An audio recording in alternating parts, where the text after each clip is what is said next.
I've owned this TV for a whole year now. It was on Facebook Marketplace for 75 bucks. It was sitting for a while, so thought I'd send her an offer of 25 bucks. Thought it was reasonable, and she accepted it.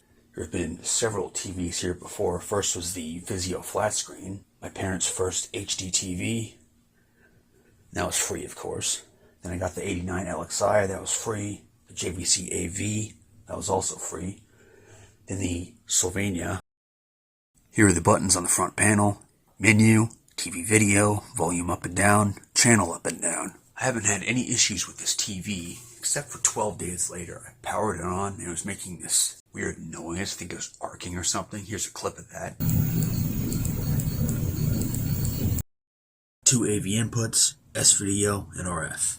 Oh, and it's got this video output. You have to choose composite or S-video. You can't use both. It's one or the other. So use the switcher and use S-video. This TV also has this surround feature. It's pretty good, I might add.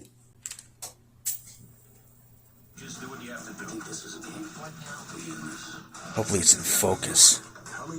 Hey, there we go. Faces look too red on camera sometimes. Pretty good picture.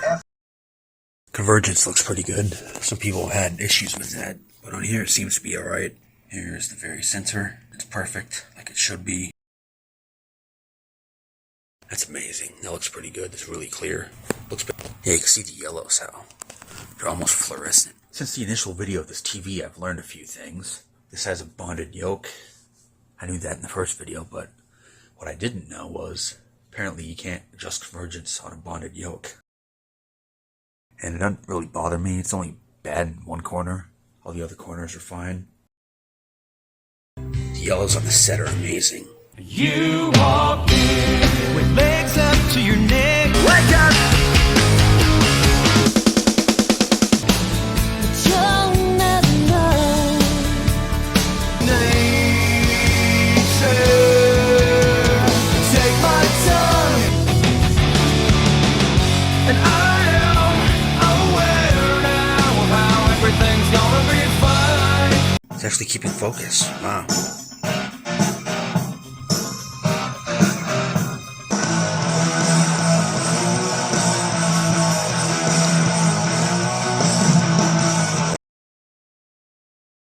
There we go. Got the tripod, scanlines with no shaky camera work.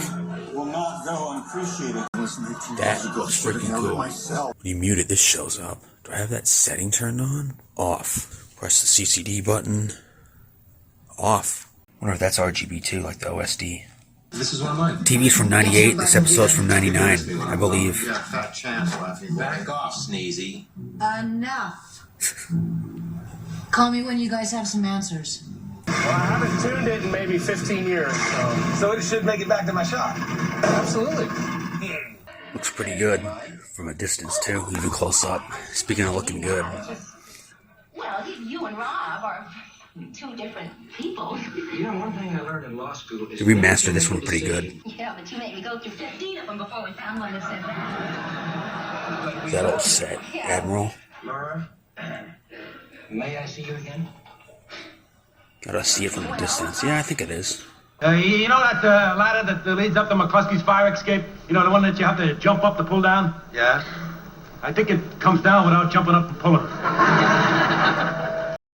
Here's the speakers. They're made in China, but they sound okay. There's the tuner. Some of the dust. Doesn't have 1,000,000 hours on it, but it's been used. Electron gun assembly. It's about 4 a.m., so I gotta be quiet.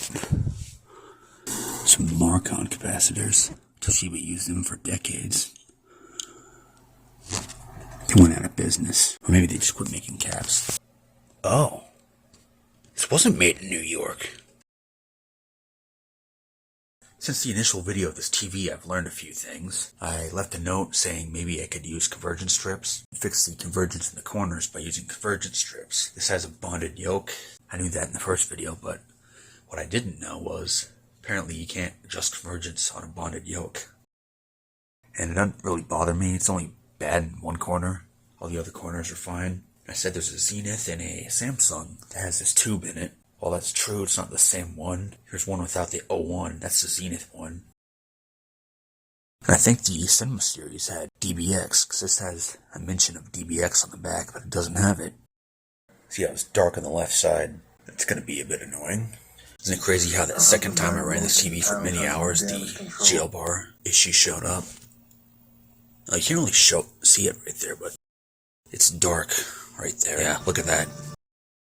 Looks pretty good even with the contrast turned down. Here's the settings right there. That contrast is cranked by default. Even with the brightness down, it's still pretty bright. It's got a few scratches. It's a bit sparkly. My 4K camera app lags now, so I'm just gonna take screenshots from the video. So yeah, there's a bit of wear on the power button. The A is a little bit banged up. There's a wear mark right there you can barely see. You can see that one better. It's not great. DVD obviously looks better, but it's not that bad.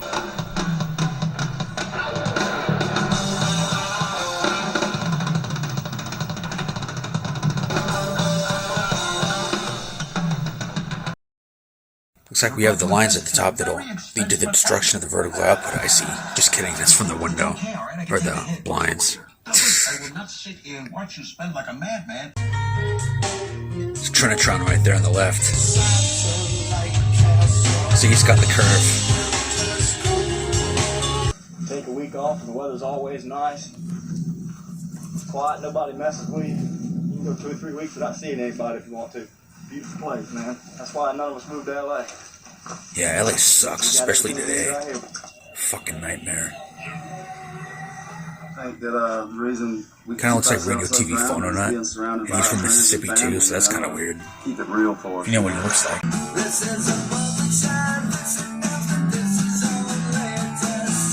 Okay, the condition of this TV is I'd say a 6.5 out of 10.